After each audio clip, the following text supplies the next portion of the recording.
ఖచ్చితంగా మేము భూభారతి ఈ జరుగుతుండే చర్చ ఆపమని కాదు మా ఆలోచన. ఆడ అడిగింది మేము ఏమడిగినామంటే ఈ కామర్స్ పైన ఈరోజు రాష్ట్రంలో మీరు ఒక పెద్ద అక్రమం జరిగింది, మొత్తం స్కామ్ జరిగింది అంటున్నారు కదా, దాంట్లో చర్చ పెట్టే మని మాకు ఒక హామీ ఇవ్వండి అని స్పీకర్ దగ్గర అడిగిన. ఫస్ట్ ఇది మేము దాన్ని అడ్డుకోలేదు, ఇది క్లారిటీగా ఉండాలి స్పష్టంగా. ఏమన్నామంటే మాకు ఇది జరిగిన తర్వాత ఈ రేపా ఎల్లుండా వాట్ ఎవర్ మేబీ మీరు ఈ కామర్స్ ఏదైతే ఉందో ఈ కార్స్ ఏదైతే ఉందో ఈ కార్స్ పైన చర్చ చేస్తాము అని మాకు స్పీకర్ దగ్గర నుంచి ఒక హామీ కావాలని మేము ఆడ స్ట్రగుల్ పోరాటం చేయడం జరిగింది. ఒకటి. రెండో విషయం, ఈ రోజు ఈ రాష్ట్రంలో కేఎంబీఆర్ కాంచి మొదలుకుంటే లగాచర్ల వరకు అసెంబ్లీలో గలమెత్తింది మా నాయకులే, మా ఎమ్మెల్యేలే, ఇక్కడెక్కడ కాదు. ఒకటి. మూడో విషయం, మీరు అన్నారు ఒకే ఎమ్మెల్యే ఒక వ్యక్తి, ఆయన మంత్రి, మాజీ మంత్రి, అదే విధంగా వర్కింగ్ ప్రెసిడెంట్, ఈ రోజు ఒక ఎమ్మెల్యే 5 సార్లు గెలిచిన వ్యక్తి, ఈ రోజు మీరు రాష్ట్ర వ్యాప్తంగా ఒక బదనాం చేస్తున్నారు. ఆ బదనాము ప్రజలందరికీ తెలవాలనేది మేము అడిగింది, అంతే తప్పించి వేరే కాదు కదా. వేరే ఒక వ్యక్తి కోసము లేదా అదారి కోసము.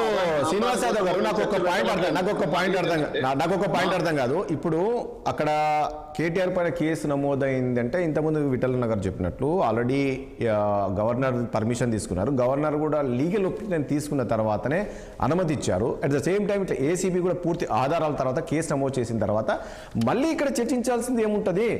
ఆయన కనీసం స్పీకర్ ఒక అంశం అన్నాడు. అసలు మీరు సీనియర్స్ అండి, సీనియర్ నాయకులు మీరందరూ కూడా కనీసం బీఎస్సీలో కూడా చర్చించలేదు. ఈ అంశాన్ని మనం చర్చిద్దాం అనేది బీఎస్సీలో కూడా మీరు ప్రస్తావించలేదు. ఆల్ ఆఫ్ సడన్ గా దీన్ని చర్చించమంటే ఎలా ఉంటుంది అని. అసలు బీఎస్సీలో వినండి రాజేష్ గారు, మీరు సీరియస్ జర్నలిస్ట్, బీఎస్సీలో ఎన్ని రోజులు జరుగుతుంది అసెంబ్లీ ఇప్పుడు చెప్పగలుగుతారా? అదే విధంగా ఏ ఇష్యూ జరుగుతుంది అని బీఎస్సీలో అసలు చర్చించలేదండి. బీఎస్సీలో ఏమీ కూడా చర్చించకుండానే అసెంబ్లీ, చాలా మంది నిన్నటికి అయిపోతుంది మొన్నటికి అయిపోతుంది అసెంబ్లీ అనుకున్నారు. రోజుకు రోజు ఎక్స్టెన్షన్ చేసుకుంటూ వస్తుంది. కానీ ఇప్పటి వరకు మీరు ఒక సీరియస్ జర్నలిస్టు ఇన్ని రోజులు అసెంబ్లీ జరుగుతుందని మనకు తెలుసా అండి? తెలియదు. అంటే బీఎస్సీలో ఎట్లాంటి క్లారిటీ లేకుండా కాంగ్రెస్ పార్టీ ముందుకు పోతుంది. రెండో విషయం, గవర్నర్ పర్మిషన్ ఎందుకు తీసుకున్నారు? మాజీ మంత్రి, వర్కింగ్ ప్రెసిడెంట్ ఎట్లా పెట్టొచ్చు పెట్టరాదా అనే దాని మీద గవర్నర్ పర్మిషన్ తీసుకున్నారు. రెండో విషయం, ఈ రోజు ACB case and anti corruption bureau ఏంది, అక్కడ లావాదేవీలు ఫిజికల్ గా విఠలన్నకు తెలుసు, సిరన్నకు తెలుసు, అడ్వకేట్, సో ఏమన్నా మూవ్ అయిందా అనేది ఇదంతా స్పష్టంగా. శ్రీనివాస్ యాదవ్ గారు, నేను ఒక పాయింట్ అడుగుతాను. సరే, మీరు చర్చ నేనేమంటున్నా, మీరు చర్చ కాదండి, మీరు చర్చ పెట్టమంటున్నారు. కానీ ఆ రకంగా స్పీకర్ దగ్గరికి వెళ్ళి స్పీకర్ పైన పేపర్ విసేయడము, అదేవిధంగా మీరు మధ్యలో అడ్డుకుంటే నేను మాట్లాడాను. స్పీకర్ దగ్గరికి వెళ్ళి పేపర్లు విసిరేయలేదు. వాళ్ళ ఎమ్మెల్యే శంకరు చెప్పు చూపించిండు, బాటిల్ విసిరేసిండు. ఆయన వైపు మా వాళ్ళు చూపించవచ్చు, కానీ స్పీకర్ దగ్గరికి వెళ్ళి ప్రొటెక్ట్ చేసిండ్రు, అంతే. ఒక విషయం. రెండో విషయం అన్న, మీరు ఒక్కసారి కొంచెం టైం ఇవ్వాలి. ఈ రోజు ప్రభుత్వం రాగానే ఎందుకు ఇచ్చిరన్న ప్రజలు మ్యాండేటరీగా మంచి అవకాశం ఇచ్చారు కదన్న. 64 సీట్లు ఒక మిత్రపక్షం కలిసి ఇచ్చిండ్రు. 6 గ్యారంటీలు పెట్టుకొని 13 హామీలు పెట్టుకొని 420 హామీలు పెట్టుకొని ముందుకెళ్ళారు. మీరు అవి అమలు పరచకుండా, ఒక్క నిమిషం అన్న, అమలు పరచకుండా కాళేశ్వరం మీద కూలిపోయింది కాలిపోయింది ఆహా అయిపోయిందని ఒక కమిషన్, దాంట్లో ఏం ఎదుర్కొన్నామో ఏమైతుందో నరసింహారెడ్డి గారు అతి ఉత్సాహం పడితే ఆయన బయటికి వెళ్ళిపోయిన ఇంకో ఆయన. అదేవిధంగా కరెంటు మీద కమిషన్, ఫోన్ ట్యాపింగ్ మీద కమిషన్, ఇవన్నీ చూస్తుంటే ఏం జరుగుతుంది ఇక్కడ ఈ రాష్ట్రంలో? ఇవన్నీ చర్చ జరగాల మరి అసెంబ్లీలో. మీరు ఊరికనే కమిషన్ వేసుకుంటా పోతే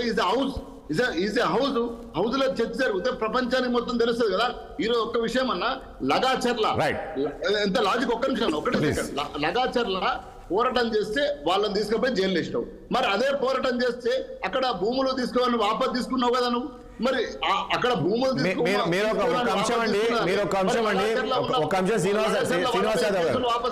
శ్రీనివాస్ యాదవ్ గారు, గతంలో మీరు అధికారంలో ఉన్నప్పుడు ఆ స్థాయిలో ఎమ్మెల్యే పొడియం దగ్గరికి వెళ్ళింటే 4 ఏళ్లు సస్పెండ్ చేసిన రోజులు ఉన్నాయండి, గుర్తుపెట్టుకో. ఈ రోజు కాంగ్రెస్ ఎమ్మెల్యే, కాంగ్రెస్ ఇంకా చేయలేదు అది ఈ సర్కార్.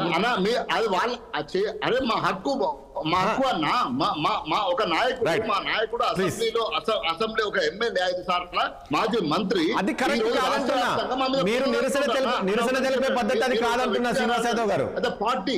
పార్టీలో మా బీఆర్ఎస్ పార్టీ వర్కింగ్ ప్రెసిడెంట్ మీద రాష్ట్ర వ్యాప్తంగా కరప్షన్ చేసిందని మా బదనాం చేస్తున్నారు. అంటే రాష్ట్ర ప్రజలు రాష్ట్ర రైతాంగానికి సంబంధించి భూభారతి చర్చ జరుగుతుంది.